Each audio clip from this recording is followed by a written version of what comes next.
Christ. Eh bien, Christ. Jésus-Christ, docteur en développement personnel. Je me dis que c'est un peu comme ça qu'on pourrait le présenter à l'issue de l'évangile qu'on vient d'entendre aujourd'hui. En tout cas, il nous fait du bien cet évangile. Suite à ceux qu'on a entendus les deux derniers dimanches qui étaient un petit peu moralisants, nous demandant de tout vendre pour tout donner aux pauvres, d'être dans le service total auprès de ceux qu'on croise. Enfin, une petite page d'évangile fraîche, simple et qui fait du bien.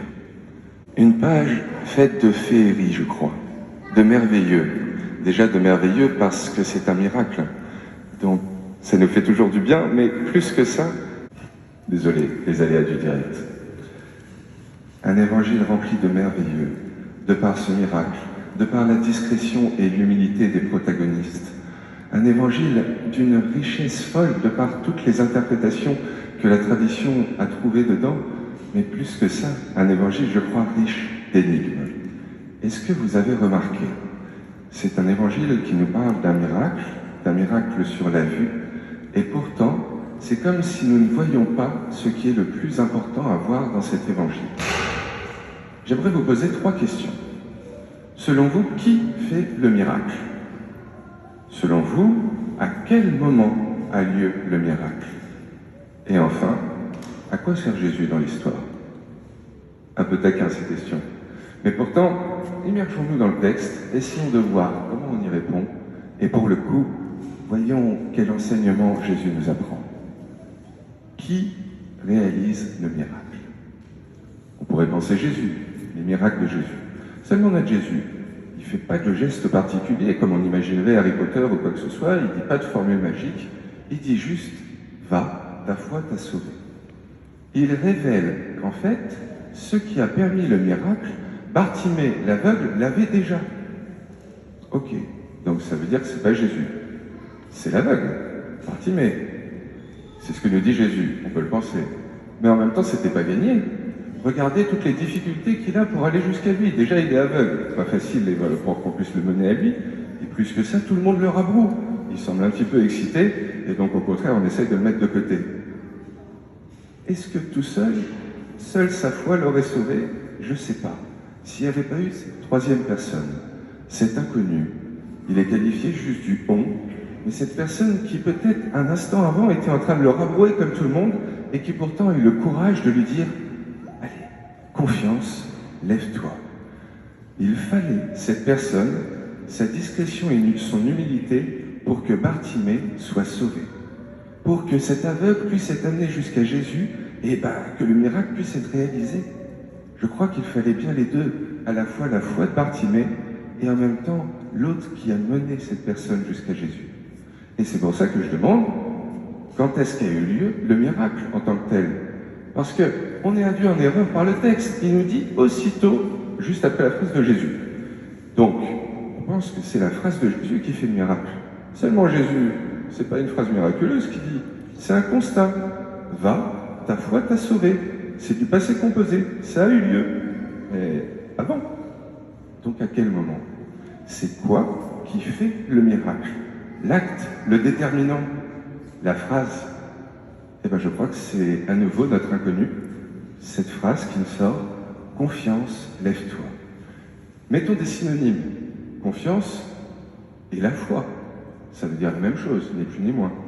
Et lève-toi, ce qui est magique, c'est que dans le texte, en grec, c'est le même verbe que ressusciter. Et foi et ressuscite. Il lui offre une parole qui transforme sa réalité en ravivant sa foi et en le conduisant vers la résurrection qui nous est promise à tous. Donc, à quel moment ça se déroule précisément? Ça, je ne sais pas. Mais ce qui est sûr, c'est que, certes, ça s'est adossé à la foi de Bartimée, mais c'est cette phrase qui l'a transformé.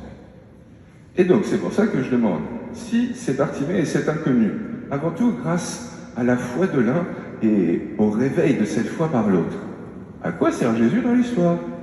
Pour le miracle, il semble ne servir à rien, si ce n'est peut-être à le révéler, à révéler que le miracle a eu lieu, à mettre en lumière ce que notre foi peut faire. Et ça, déjà, c'est énorme. Il est venu nous révéler que mutuellement, on peut se relever de nos plus grandes infirmités. C'est ça qu'il nous dit aujourd'hui, ni plus ni moins. Et c'est pour ça que je me disais, mais oui, c'est le maître incontesté du développement personnel.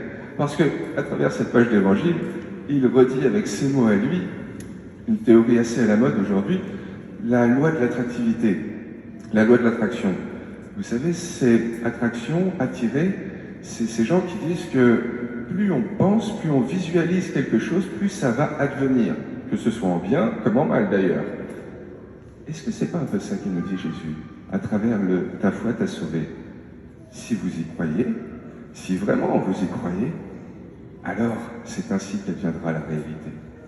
On le sait tous que lorsqu'on est dans un moment bad, lorsque ça va pas trop, on doute, on croit plutôt en rien, on est pétri de nos appréhensions de ce qui pourrait être des cauchemars à venir, et malheureusement certains arrivent.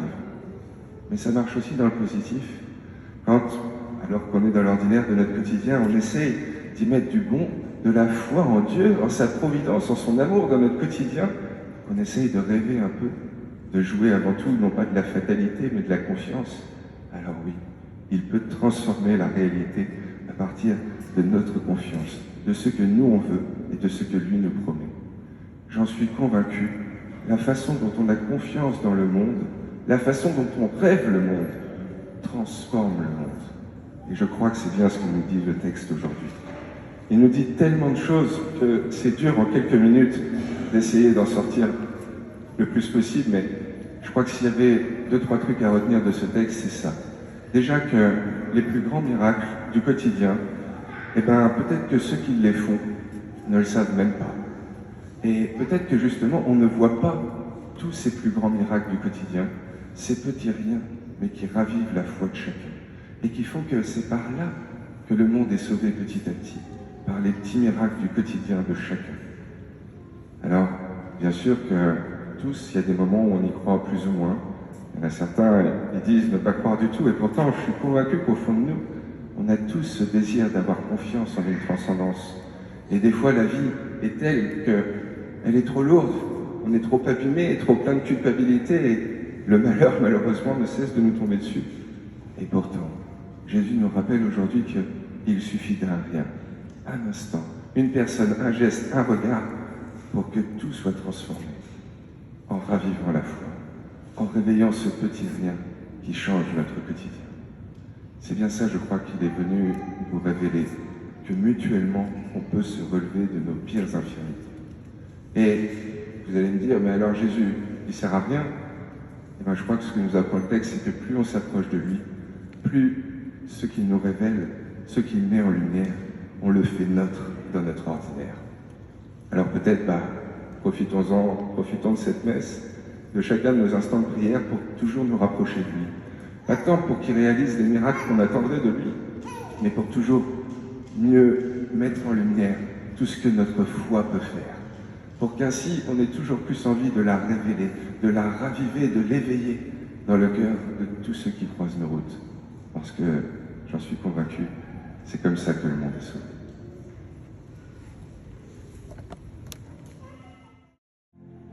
Le Seigneur soit avec vous. Évangile de Jésus-Christ selon saint Marc.